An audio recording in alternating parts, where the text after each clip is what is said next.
Hello, I'm Daniel Akirele, and good day wherever you're watching from. Today, I want to talk about how to, you know, apply for graduate school admissions, and specifically, I'll be talking about, graduate school admissions in general. So, in my subsequent videos, I'll be addressing specific topics, which includes the best practices to contacting professors, how to choose the right school, how to write an outstanding SOP, that statement of purpose, and many other specific topics. But today, I'll be talking about applying to graduate school in general and how to go about it. So this video is really helpful for people who are seeking international studies or people who are looking for scholarship or fellowship opportunities to study abroad. So I don't like wasting time, so let's just jump into it.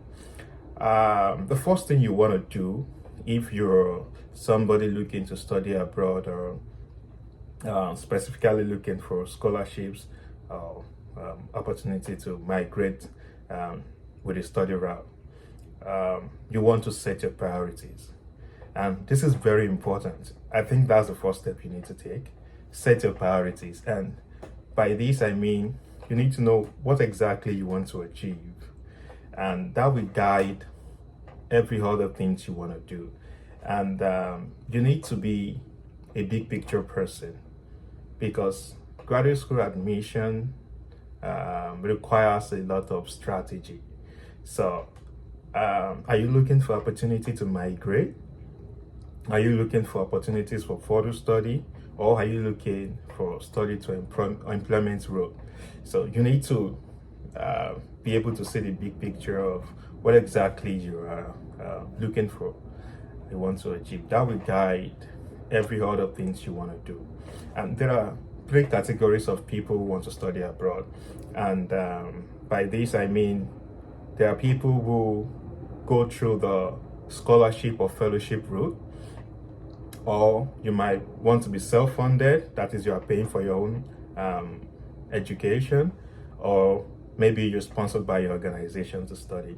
So I'll be tending towards people who are looking for scholarships and fellowships, but if you're self-funded, you might benefit from these two, and you might also watch out for other videos on how to go about that. So the second step you need to take is to do a self-appraisal, and this is equally very important. After setting your priorities, seeing the big picture, you want to do a self-appraisal before you even start selecting your courses or selecting your schools. By self-appraisal, I mean you want to put your best foot forward. You don't want to stick to a particular idea and not considering alternative approaches, and therefore you might miss great opportunities. So depending on the reason you think you want to study abroad, or you want to look for scholarship, or you want to go for graduate school, you need to look inward and do a self-appraisal. And by this, you want to ask yourself, what are your work experiences?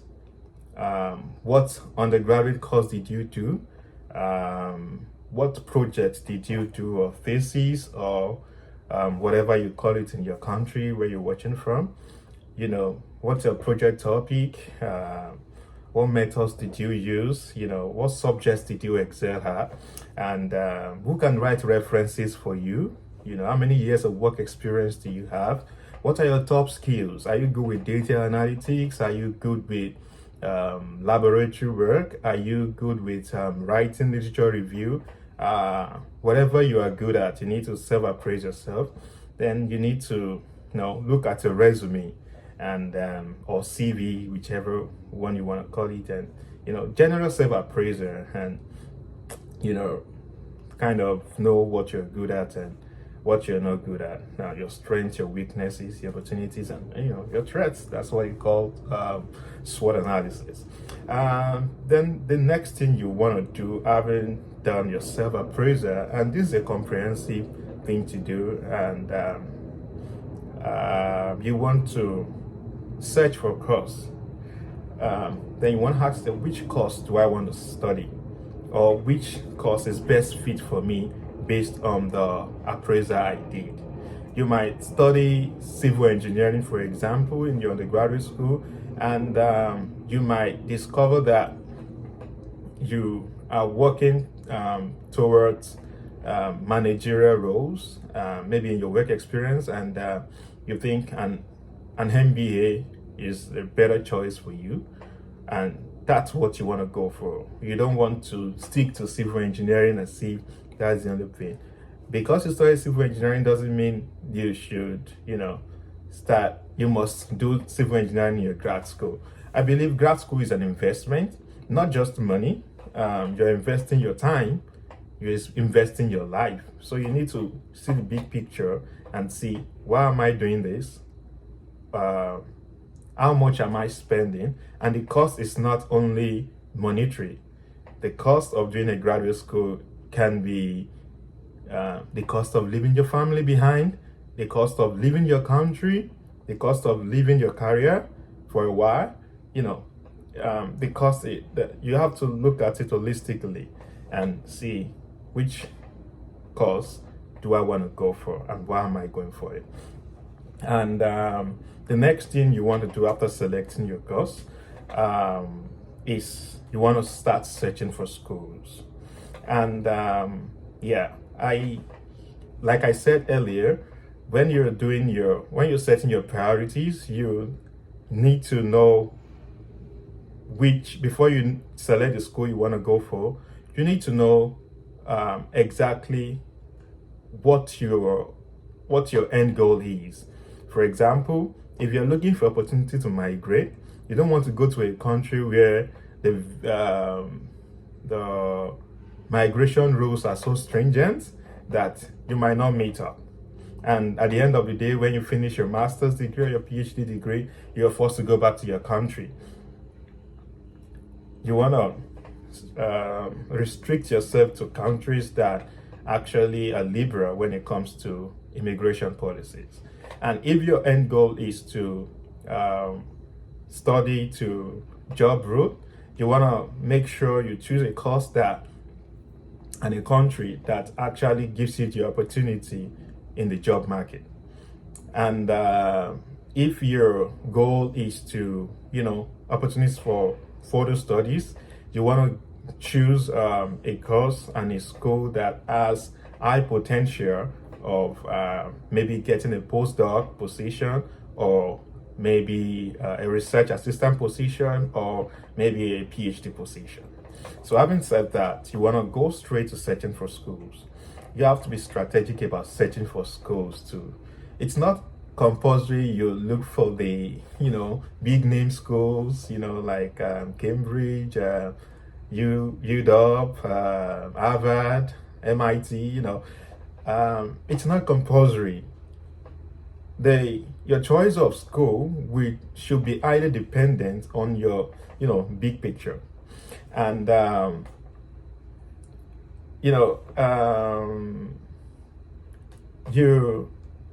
want to make sure that the school you're choosing has the course you are applying for, and also have good professors that can teach that course.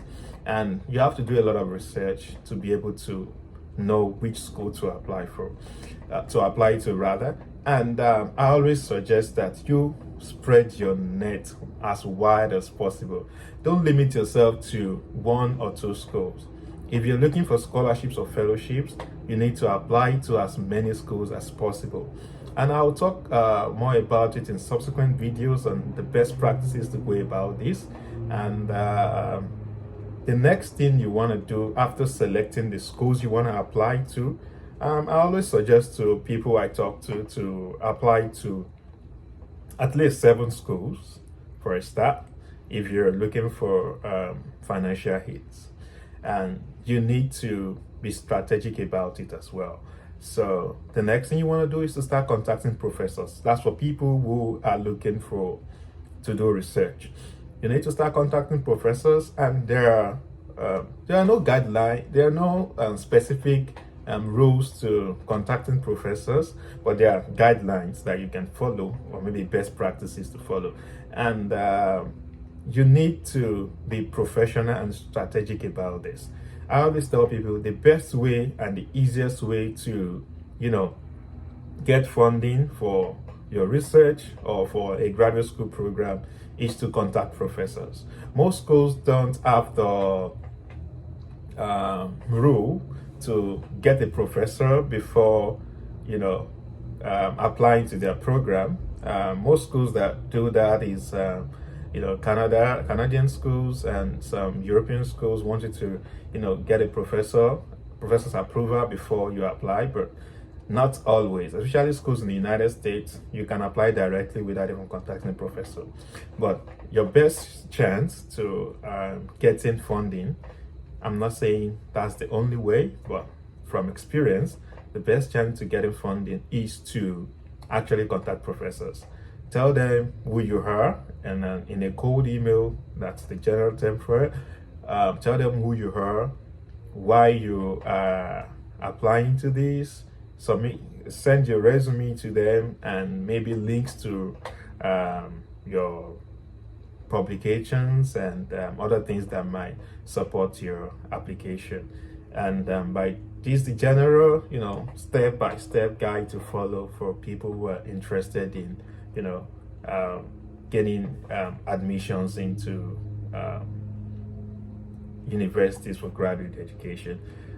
In subsequent videos, I'll be talking about specific things to do if you actually want to nail your application. So I'll be talking about writing an SOP, statement of purpose. I'll be talking about how to write your academic resume, best time and best method to submitting your application and reaching out to professors, and many other specific topics. So if you are anticipating, you can give me a shout out or ask your specific questions in the comment section, and I'll be happy to answer them. Thank you very much, and enjoy your day or your weekend or whatever it is you're up to. Yeah, thank you. Bye.